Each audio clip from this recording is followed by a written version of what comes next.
தாயின் அன்பாய், தந்தையின் அறிவாய், குருவின் ஒளியாய், தாயாய், தந்தையாய், குருவாய், தெய்வமாய் நாம் மனிதனமும் வழிபடுகின்ற புனித பாரத அன்னையின் பொற்பாதங்களை முதற்கண் பணிந்து வணங்கி, இன்றைய மருத்துவத்தின்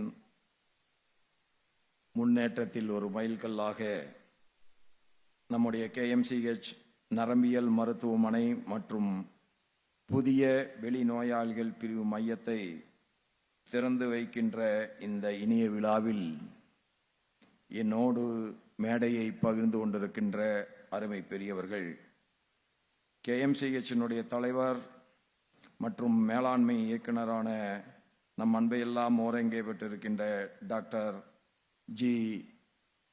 நல்லா பழனிசாமி அவர்களே, KMCH நிர்வாக இயக்குனர் அருமை சகோதரர் டாக்டர் அருண் பழனிசாமி அவர்களே, அருட்செல்வருக்கு பிறகு அவருடைய வழித்தடத்தை ஒற்றி மிகச் சிறப்பாக பணியாற்றி வருகின்ற நம் அன்பிற்கும் பாசத்திற்கும் உரிய சக்தி குழுமத்தினுடைய தலைவர் டாக்டர் மாணிக்கம் அவர்களே, KMCH இயக்குனர் டாக்டர் பூரணி பாவை பழனிசாமி அவர்களே, நம்முடைய கோவை மாநகரத்திற்கு எப்பொழுதும் சிறப்பு சேர்த்து வருகின்ற சங்கர் அசோசியேட்டட் நிறுவனத்தினுடைய சிறப்பு மிகுந்த சீஃப் ஆர்கிடெக்ட் திரு ரமணி சங்கர் அவர்களே, KMCH institute of health sciences and ரிசர்ச்சின் dean major general doctor Ravikumar அவர்களே, இங்கே வருகை புரிந்திருக்கின்ற என் அன்பிற்கும் பாசத்திற்கும் உரிய முன்னாள் அமைச்சர் பெருமக்களே, அண்ணன் கருப்பணன் அவர்களே, அருமை சகோதரர் வேலுமணி அண்ணன் அவர்களே, முன்னாள் ஆளுநர்கள் பாசத்திற்கினிய சண்முகநாதன்ஜி அவர்களே, ஜஸ்டிஸ் சதாசிவம்ஜி அவர்களே, பூஜனீய துறவியர் பெருமக்களே, மருத்துவவின் முன்னாடிகளே, மருத்துவர்களே, செவிலியர்களே, மருத்துவ கல்வி பயில்கின்ற மாணவர்களே, அருமை பெரியோர்களே, தாய்மார்களே, சகோதர சகோதரிகளே, உங்கள் அத்துணை பேருக்கும் என் நெஞ்சத்தின் ஆழத்திலிருந்து எழுகின்ற மரியாதை கலந்த வணக்கத்தை உரித்தாக்கி, தை பிறந்தால் வழி பிறக்கும் என்று சொல்வார்கள். இந்த தை திருநாள் நம்முடைய மருத்துவ உலகில் ஒரு புதிய ஏற்றத்தை, ஒரு புதிய துவக்கத்தை, ஒரு புதிய எழுச்சியை தருகின்ற நாளாக அமைந்திருக்கிறது. அந்த இனிய நாளில் உங்கள் அத்துணை பேருக்கும் நான் என்னுடைய மனமார்ந்த பொங்கல் நல்வாழ்த்துக்களை முதலிலே உரித்தாக்குகிறேன். ஒரு மனிதன் வெற்றி பெற வேண்டும் என்று சொன்னால் அவனுக்கு இன்றியமையாத இரண்டாக நான் கருதுவது கடின உழைப்பும் விடாமுயற்சியும், எந்த சூழ்நிலையிலும் தன்னுடைய மனத்தின்மையை இழக்கக்கூடாததும் தான். அப்படி மகத்தான வெற்றி பெற்றவர்கள் தமிழகத்தில் 2 பேர். அதில் மறைந்த முன்னாள் முதல்வர் MG ராமச்சந்திரன் அவர்கள் ஒருவர். அதற்கடுத்து நம்முடைய டாக்டர் நல்லா பழனிசாமி அவர்கள். எப்பொழுதும் ஒரு சிரித்த முகத்துடன் எத்தனை இடர்பாடுகள் வந்தாலும் அத்தனையும் களைந்தெடுத்து தன்னுடைய பயணத்தை ஒருபோதும் தொய்வில்லாமல் செலுத்த வேண்டும் என்கின்ற நெஞ்சுரம் மிக்கவர். அவருடைய முயற்சிகள் இன்றைக்கு கோவை பெருநகரத்திற்கு மருத்துவத்துறையில் ஒரு மகத்தான இடத்தை உலக அரங்கிலே பெற்று தந்திருக்கிறார். இந்த கேஎம்சிஹெச்சினுடைய சேவை, அர்ப்பணிப்பு, தரம், நம்பிக்கை, அதை விட தொழில்நுட்பம்.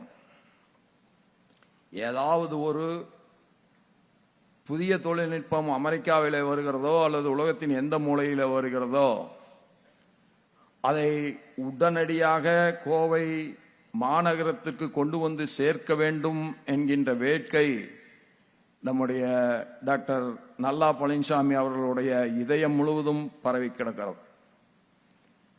எனக்கு தெரிந்து எந்த ஒரு அட்வான்ஸ் டெக்னாலஜி வந்தாலும் அதை உடனடியாக இங்கே கொண்டு வர வேண்டும் என்பதிலே தனியாத வேட்கையுடையவர்.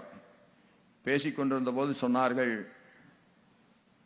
இந்த ஆபரேஷன் தியேட்டரிலே தான் எல்லா விதமான நவீன வசதிகளோடும் ஒரு ஸ்கேன் செய்ய வேண்டும் என்று சொன்னால் கூட அதை கூட அங்கேயே வைத்திருக்கிறோம். அது மட்டுமல்ல, 50 கோடி ரூபாய் மதிப்பில் மிகச்சிறந்த ஒரு பெட் ஸ்கேனரை நாங்கள் இங்கே ஆர்டர் செய்திருக்கிறோம். அது வரப்போகிறது. அது மூளையிலே ஏதாவது ஒரு இடத்தில் கொழுப்பு டெபாசிட் ஆகியிருந்தால் அதை கண்டுபிடிப்பதற்கும் அத நோயினுடைய தீரத்தை உணர்ந்த பிறகு அதற்கு உரிய வைத்தியத்தை தருவதற்குமாக இன்றைக்கு முடிவெடுத்து அதை நோக்கி மிக முன்னேற்றகரமான வகையில் பயணித்துக் கொண்டிருக்கிறோம் என்பதை என்னிடத்தில் சொன்னார்கள். இதெல்லாம் எப்படி சாத்தியமாகிறது என்று கேட்டால், நான் ஏற்கனவே ஒரு முறை கேஎம்சிஹெச்சில் பேசுகிற போது சொன்னேன், யமனை கண்டு பயப்படாமல் யமனை பயமுறுத்தியவர் நம்முடைய டாக்டர் நல்லா பழனிசாமி அவர்கள். அப்படி அவர் பெற்ற அந்த உணர்வு தான் இன்றைக்கு இந்த வயதிலும் ஒரு மிக விலை உயர்ந்த 50 கோடி ரூபாய் பெருமானமுள்ள ஒரு மிஷினை, ஒரே ஒரு மிஷினை 50 கோடி ரூபாய்க்கு கோவை மாநகரத்திற்கு கொண்டு வந்து சேர்க்க வேண்டும் என்கின்ற உணவை அவர் பெற்றிருக்கிறார்கள். அது எப்படியெல்லாம் மறதியை, மனிதன் உணர்வற்ற நிலையை, இதையெல்லாம் ஆய்வு செய்வதற்கான ஒரு உயர்ந்த கருவி என்பதை என்னிடத்திலே விளக்கி சொன்னார்கள். இந்த மருத்துவமனை முதலாக கட்டப்பட்ட போதே அமெரிக்காவில் இருக்கின்ற மருத்துவமனையை ஒட்டி இந்த மருத்துவமனை இருக்க வேண்டும் என்று முதலாக அந்த ஃபர்ஸ்ட் பில்டிங்கை கட்டும் போதே அதில் அவர்கள் அத்துணை அக்கறையை செலுத்தினார்கள். வெறும் 250 பெட்டிலே இருந்து இன்றைக்கு 2250 பெட்டாக இந்த மருத்துவமனை உயர்ந்திருக்கிறது என்று சொன்னால் அதில் அவருடைய உழைப்பு, அவருடைய முயற்சி, அவருடைய மன வலிமை பாராட்டுக்குரியது, போற்றுதலுக்குரியது. இங்க சொன்னார்கள், ஒரு சின்னஞ்சிறு நகரத்திலே பிறந்து இந்திய தேசத்தினுடைய துணை ஜனாதிபதியாக உயர்ந்திருக்கிறேன் என்று என்னை பாராட்டி சொன்னார்கள். அதை காட்டிலும் பாராட்டுக்குரியவர் நம்முடைய டாக்டர் நல்லா பழனிசாமி அவர்கள். ஒரு நல்லாம்பட்டியில் பிறந்து அமெரிக்காவிலே படித்ததோடு மட்டுமல்லாமல், அமெரிக்காவிலே தொடர்ந்து பணியாற்றியதோடு மட்டுமல்லாமல், அந்த அமெரிக்காவில் இருக்கின்ற உயர்ந்த மருத்துவ சேவையை நம்முடைய கொங்கு மண்ணுக்கும் கொண்டு வந்து சேர்க்க வேண்டும் என்கின்ற உணர்வோடு அவர்கள் செயல்பட்டார்கள். அதுதான் இன்றைக்கு மகத்தான வெற்றியாக மாறி இருக்கிறது.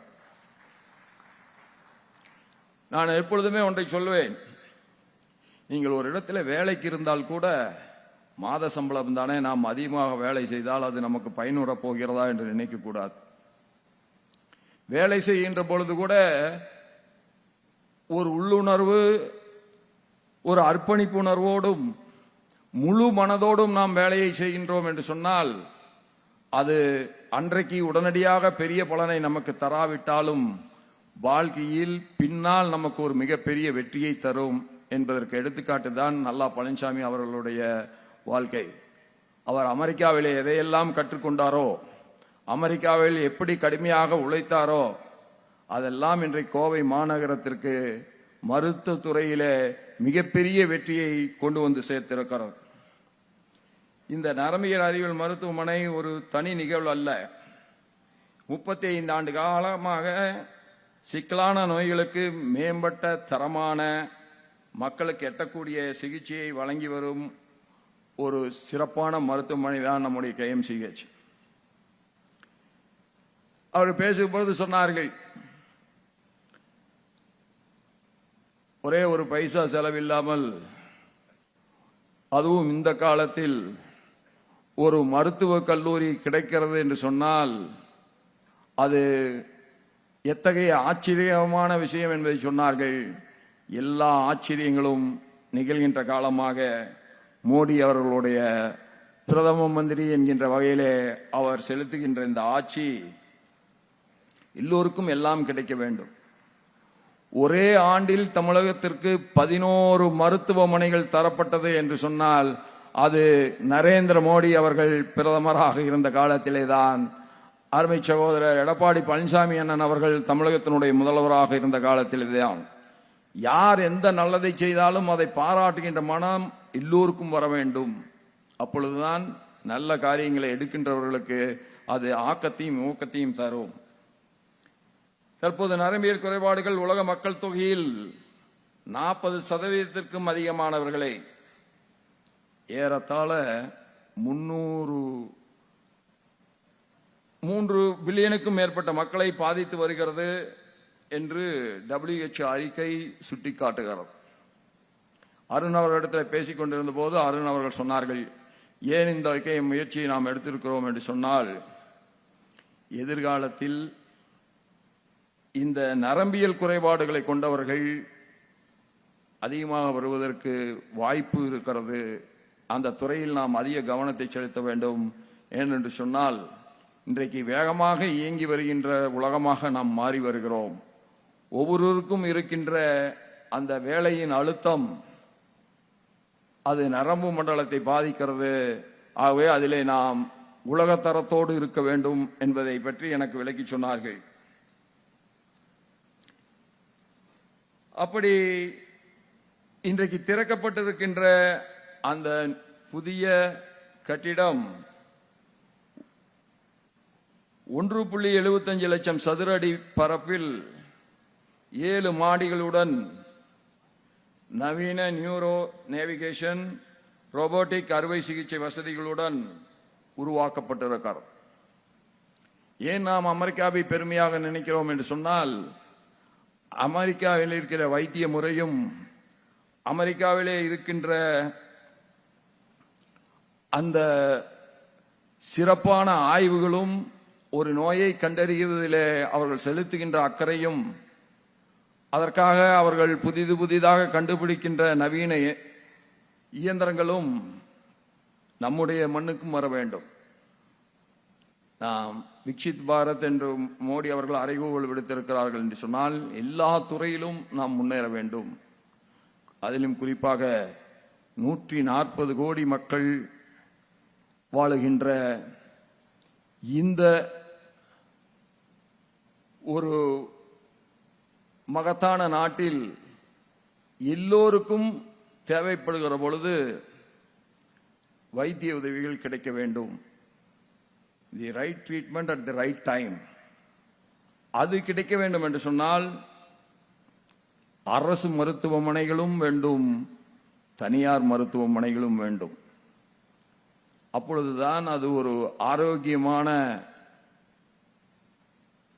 ஒரு வாழ்வியல் முறையை இந்த மண்ணிலே உருவாக்க இயலும். இந்த மருத்துவக் கல்லூரி ஆரம்பிக்கப்பட்டு இன்றைக்கு முதல் MBBS பேட்ச் வெற்றிகரமாக வந்திருக்கிறது. அது இந்த நிறுவனத்தினுடைய கல்வித்தரத்திற்கான ஒரு சான்றாக அது அமைந்திருக்கிறது. அதனால்தான் அவர் சொன்னார்கள், பல்வேறு டிபார்ட்மெண்ட்களில் பிஜி கோர்ஸையும் போஸ்ட் கிராஜுவேட் கோர்ஸையும் நாங்கள் உருவாக்கப் போகிறோம் என்பதை எடுத்து சொன்னார்கள். ஒரே ஒரு பேட்ச் தான் வந்திருக்கிறது. ஆனால் உடனடியாக பிஜி கோர்ஸுக்கு போக முடிகிறது என்று சொன்னால், தகுதி இருந்தால் ஊக்குவிக்கப்பட வேண்டும் என்கின்ற மோடி அவர்களுடைய உயர்ந்த சிந்தனை தான் பல்வேறு விதமான வெற்றிகளுக்கு காரணமாக இன்றைக்கு அமைந்திருக்கிறது. இல்லை என்று சொன்னால், நீங்கள் எத்தனை ஆண்டுகள் MBBS கோர்ஸை நடத்தி இருக்கிறீர்கள் என்கின்ற ஒரு கேள்வியை மட்டும் வைப்பார்கள்.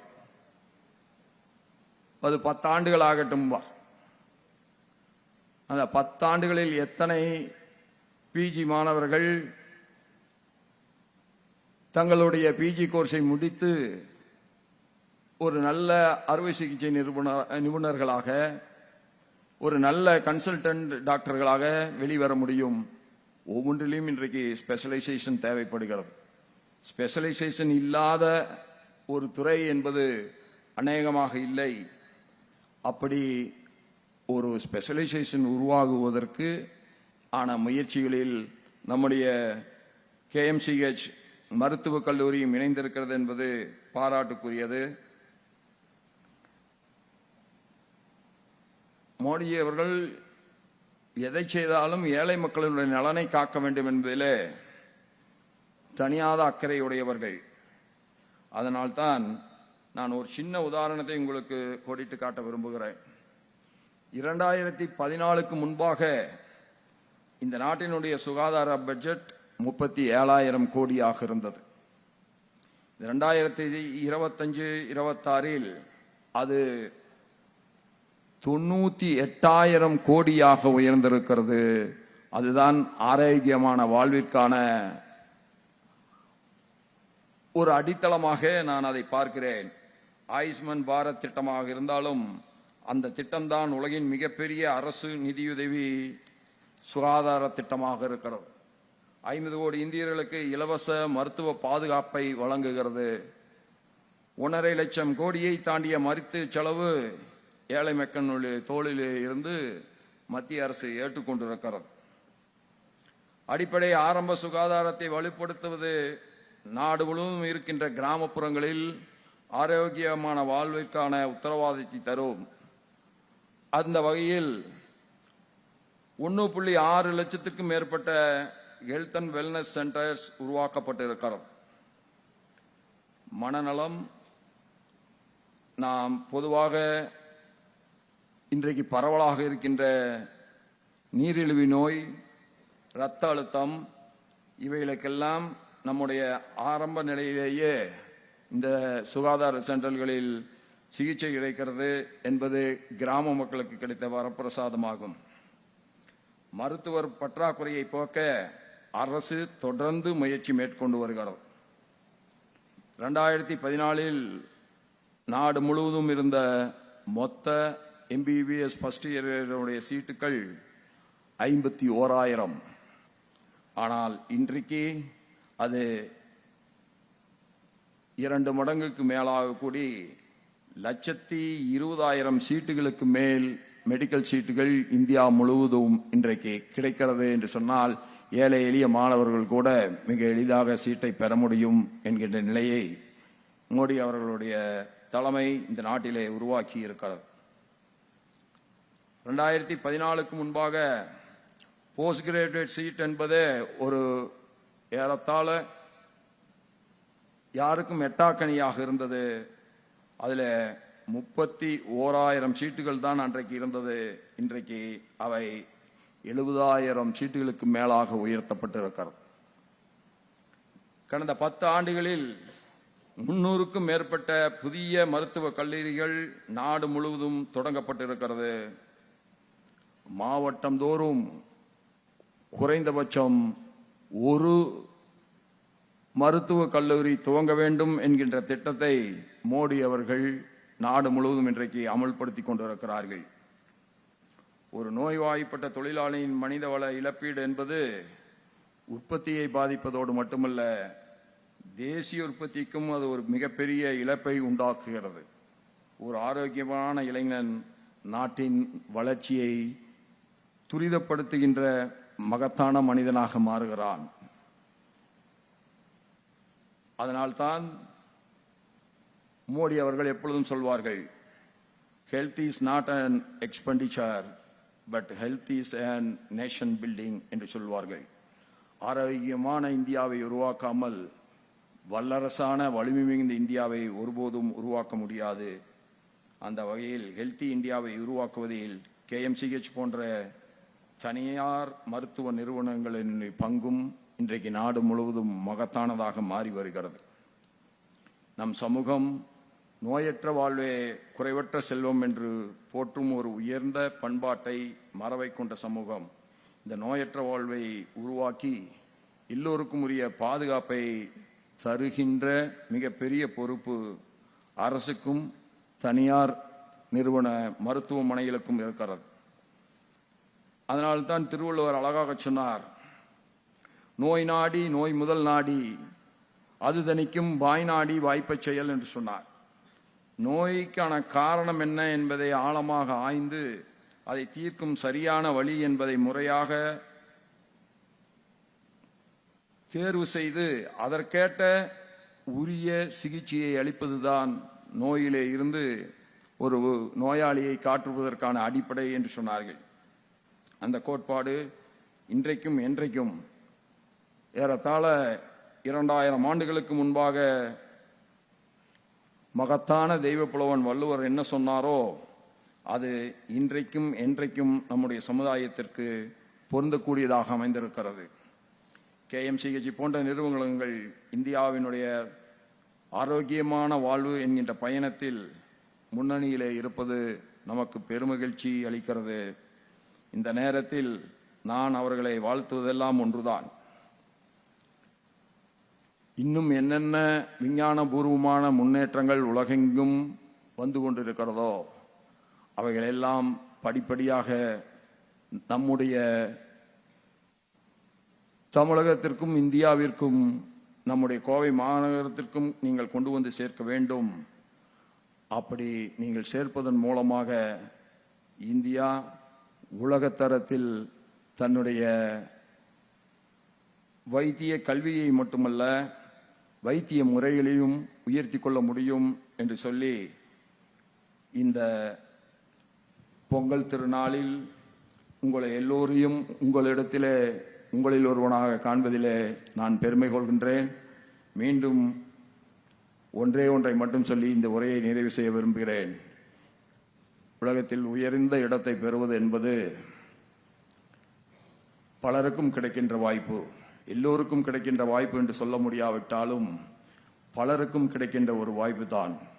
ஆனால் உலகத்தின் எந்த உயரத்திலே இருந்தாலும் எந்த ஒரு மனிதனும் தன்னுடைய வேரை மறந்துவிடக்கூடாது. அந்த வகையிலே நான் என்றைக்கும் உங்களில் ஒருவனாக உங்களோடு இருப்பேன் என்று சொல்லி உரையை நிறைவு செய்கின்றேன். வாழிய செந்தமிழ், வாழ்க நற்றமிழர், வாழிய பாரத மணி திருநாடு, ஜெய்ஹிந்த், வாழ்க பாரதம். நன்றி, வணக்கம்.